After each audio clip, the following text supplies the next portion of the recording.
Police કેટલી બેફામ બની ગઈ છે કે ભાજપના બે ધારાસભ્યને પણ કહી દે છે કે ફરિયાદ લેવાય કે નહીં તેનું કમિટમેન્ટ નથી આપતો. શાળામાં ભણતા એક વિદ્યાર્થીને પોલીસે ચોરીની આશંકાએ ઢોરમાર માર્યો અને મામલો છેક બાયડના ધારાસભ્ય અને બાલાસિનોરના ધારાસભ્ય સુધી પહોંચી ગયો. મામલો ધારાસભ્ય સુધી પહોંચતા ધારાસભ્યો વિદ્યાર્થીના ઘરે પહોંચી ગયા, ત્યાં તેમની મુલાકાત કરી અને ત્યાંથી મહીસાગર પોલીસને ફોન કરી કાર્યવાહી માટે તેમની સાથે વાત કરે છે. અને ધારાસભ્યને જે ઉડાવ જવાબ મળી રહ્યા હતા તેનાથી ધારાસભ્ય ખુદ ઉકળી ઉઠ્યા હતા. વિગતે વાત કરીએ, પોલીસની દાંડાઈ કઈ હદે વધી ગઈ છે અને સત્તા પક્ષના ધારાસભ્યથી પાપડ પણ જાણે ન ભાંગતો હોય તેવી સ્થિતિ વિશે. નમસ્કાર, હું છું તુષાર બસિયા, આપ જોઈ રહ્યા છો સ્વમાન. ગુજરાતમાં પોલીસના પોસ્ટર બોયની માફક વારંવાર વાયરલ થતા રહેતા આઈપીએસ અધિકારી સફીન હસન હાલ મહીસાગર જિલ્લાના પોલીસ વડા તરીકે કાર્ય કરી રહ્યા છે.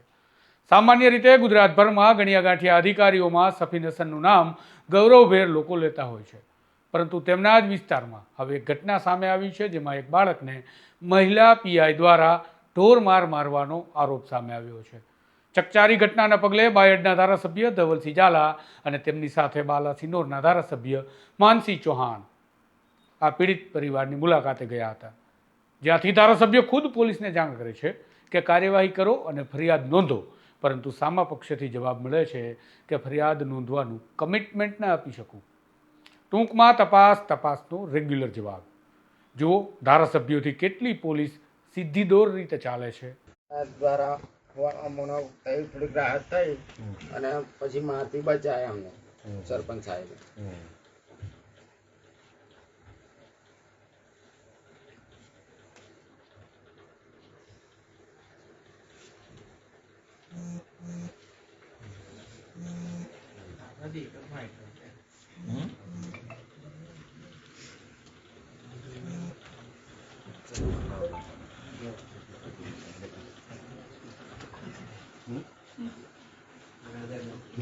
मानसी भी आया जमर साहब.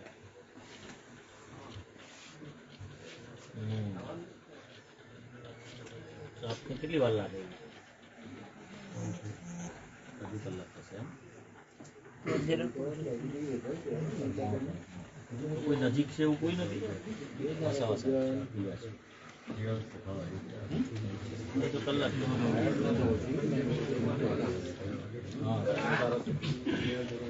ના આપણે સાહેબ ફરિયાદ લેવાની છે. કોઈ લેવું છે કે અમે પોલીસ સ્ટેશન પહોંચીએ છોકરાને લઈને અને એના પરિવારને લઈને.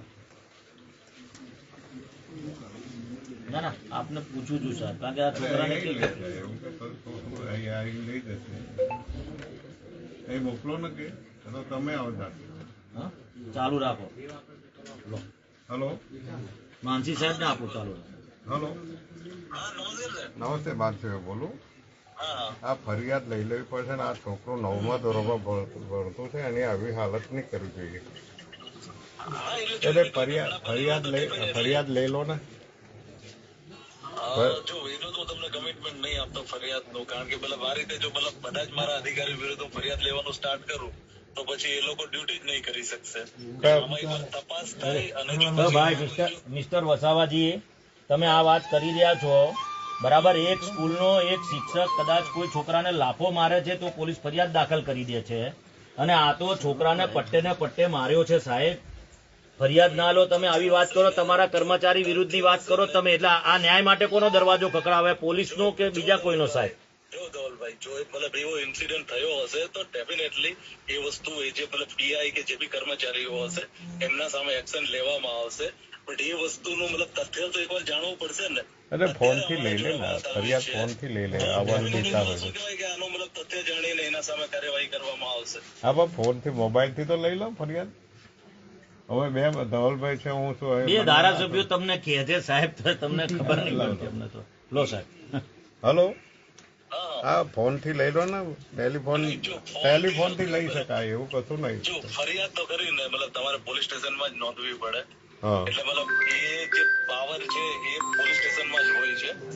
આમાં શું કહેવાય કે મને ખ્યાલ પડ્યો કે આ રીતે થયું છે એટલે હા પણ તમે તમારા અંડરમાં નથી સાહેબ, ડીવાયએસપી સાહેબ આપના અંડરમાં નથી. આ તમારે એમની બંને આ પોલીસ સ્ટેશન ડીવાયએસપી સાહેબ આપના અંડરમાં છે કે બીજા ડીવાયએસપી ના અંડરમાં? એટલે જ આવું છું મારા અંડરમાં. હા તો તમે હુકમ કરો અને પીઆઈ ના પોલીસ સ્ટેશનમાંથી ફરિયાદ ના લેવાય સાહેબ. તમે એમ કહો તમારા કર્મચારી વિરુદ્ધમાં અરે અરજી લઈ લો, અમારી અરજી લઈ લો. ચલો તપાસ તમે પછી કરજો. ચલો. પછી એ તો હલો તમે એક કામ કરો, તમે એક અરજી આપી દો. હું કહું છું ત્યાં પોલીસ સ્ટેશનમાં તમે અરજી આપી દો. ના ના સાહેબ, પણ લેવા કાયદામાં અમે અહીંયા મોકલો. થોડા બે એક ધારાસભ્યો મિનિટ. બેઠા છે. આ છોકરાના પરિવારને જવાય, એની મધરને બ્લડિંગ થાય છે. અરે બંધ છોકરો અહીંયા છે. અહીં આવીને અરજી લે હલો હું મોકલું છું ઘરે, ત્યાંથી રૂબરૂમાં અહીં રૂબરૂ અહીં કોઈ કશું ભલે પોલીસે અમે કોઈ ના ના મારવા એવું કરે કોઈ કરે. અમે એવું ના અમે તો અરે એવી કોઈ હિંમત નહીં સાહેબ પોલીસની ઉપર. અહીં અરજી લઈ જાય બરાબર બિચારા ગરીબ લોકો One minute, one minute. હા મોકલો. મારે શું છે ઘરે બી 25 માણસો બેઠા છે. ના ના ચલો મોકલું. મતલબ શું કહેવાય કે તમે ભલે કોણ આવશે બોલો જોડે મોકલો. મોકલું છું. હા પીએસઆઈ નું મોકલો. હા અમે ક્યારે મને ઠંડી મારે ઘેર 25 માણસો બેઠા પ્રાકૃતિક ખેતી વાળા મોકલું ચલો અત્યારે 15 બરાબર અમે કે બહેરે છે એવું નથી. મોકલું ચલો. મોકલો આવો મોકલો મેં અરજી આપી દઈએ. પહેલા કર્મચારીઓ વિરુદ્ધ હું ફરિયાદ ના લઉં એટલે સીધે સીધું જ કે છે ફરિયાદ નહીં લે. શું થાય અરજીમાં તો યાર? અરજીમાં શું થાય? તપાસ એમ નથી કરવાની. પણ અલા, નાનો ગરીબ માણસ ક્યાં કોર્ટમાં જાય? દરવાજો કોનો ખખડાવે?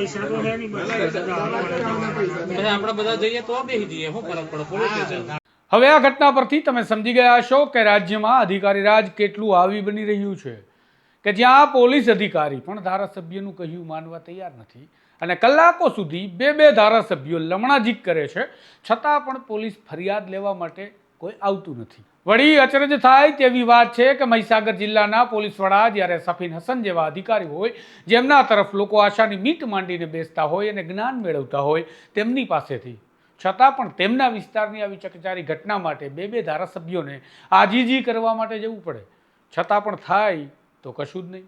તમારું શું કહેવું છે આ ઘટના પરથી કમેન્ટ બોક્સમાં જરૂરથી લખો. સ્વમાનને સબસ્ક્રાઇબ કરવાનું ભૂલતા નહીં. નમસ્કાર.